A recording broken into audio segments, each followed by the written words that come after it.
কি tourist visa পাইছে। Student ভিসায় গেলে মন্দ হয় না, স্টুডেন্ট ভিসা জমা করতে পারেন, ফ্যামিলি ভিসা, স্টুডেন্ট ভিসা, এই ভিসাগুলো যাইতে পারেন, এগুলো খুব দ্রুত হয়ে যায়। ওয়ার্ক ভিসায় দিলে ভাই এই যে মাসের পর মাস আটকে থাকবেন, ভিসা লাগার কোনো খবর নাই, আশায় থাকবেন, পরে দেখবেন কাম হয় না।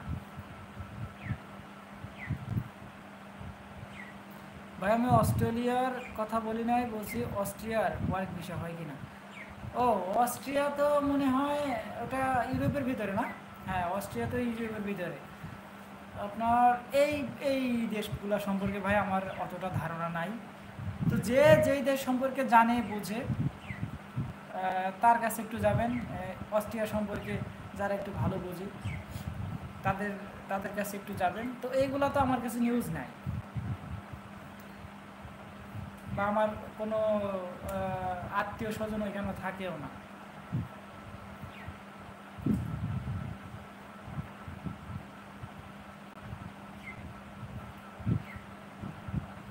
আবু তাহের খান 23 সালে নভেম্বর মাসে জমা, এখনও পাসপোর্ট ব্যাক দেয়নি, তা আমাকে একটা পরামর্শ দেন আমি কি করতে পারি। ও যাদের পাসপোর্ট এখনও পর্যন্ত ব্যাক দেয় নাই তারা একটু আপনাদের যে রিসিপ্টগুলো আছে ওইগুলো নিয়ে ভিএফএসগুলো বলে যাবেন, রিসিপ্টগুলো নিয়ে ভিএফএসগুলো বলে যাবেন, আপনাদেরকে ঢুকতে দিবে, টোকেন মোকেন কালেকশন করে ঢুকবেন, ঢুকার পরে ওইখানে যেখানে যে লোকগুলা কাজ করে ওইখানে যেয়ে বলবেন ভাই আমার এই সমস্যা, আমি এখন কি করতে পারি। মাধ্যম টাধ্যম ধরে যাবেন না, ডাইরেক্ট এম্বাসি এই ভিএফএসগুলো বলে ঢুকে যাবেন। আপনার ডকুমেন্টগুলো দিলে তারা চেকিং করে দেখবে, বলবে যে এই করতে হবে, এই করেন, তখন তাদের কথা মতো কাজ করবেন। এখন আপনার পাসপোর্ট কি কেন ব্যাক দিতেছে না এটা তো আর আমি বলতে পারবো না, ওইটা ভিএফএস গ্লোবালে কথা বলবেন। অনেক মানুষই দেখি এই সমস্যায় পড়ছেন, অনেক মানুষ এই সমস্যার জন্য আমাকে ফোনও দিচ্ছেন, SMS-ও করেন। তো আপনি ভিএফএস গ্লোবালে একটু কন্ট্যাক্ট করেন, খুব দ্রুত কন্ট্যাক্ট করেন। আপনার 23 সালের পাসপোর্ট ব্যাক দেওয়ার কথা তো।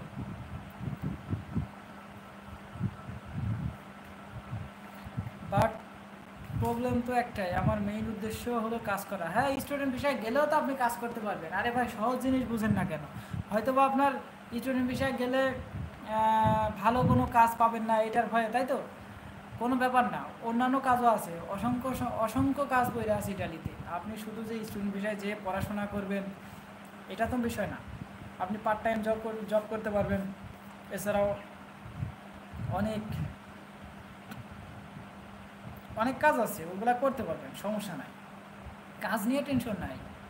টেনশন হইতেছে শুধুমাত্র এখান থেকে ভিসা লাগা যাওয়া, এটাই টেনশন। এরপরে ওইখানে যায় যে কোনো কাজ করতে পারবেন, কোনো সমস্যা নয়, বাঙালি না সব কিছু পারবেন।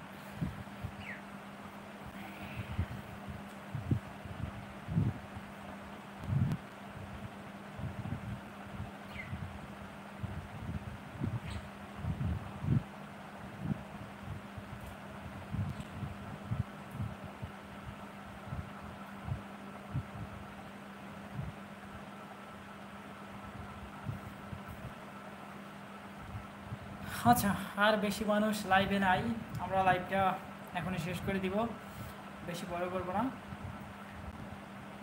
বেশি মানুষ সবার মানে ঘুমাইতেছি, রাত তো 11টার বেশি বাজে, কটা বাজে বাবা,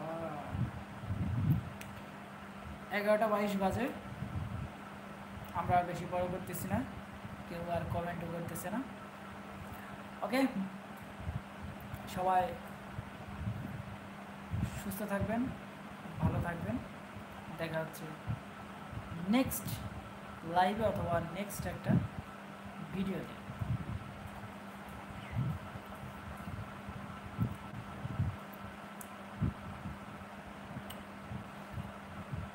ওইখানে কি পার্ট টাইম ইনকাম দিয়ে খরচ চালানো যাবে? অবশ্যই যাবে ভাই, অবশ্যই যাবে। খরচ না, আপনি দেশেও টাকা পাঠাইতে পারবেন।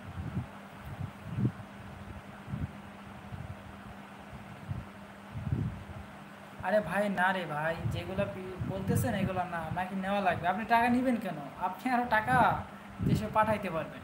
একবার শুধু যাওয়ার দরকার, ওইখানে গেলেই সব কিছু আপনি বুঝে যাবেন। না গেলে তো আর কিছুই বুঝবেন না। এখন আইসা শুধু শুধু কমেন্ট করে সময় নষ্ট করতেছেন। আগে ভিসা লাগান, তারপরে আইসা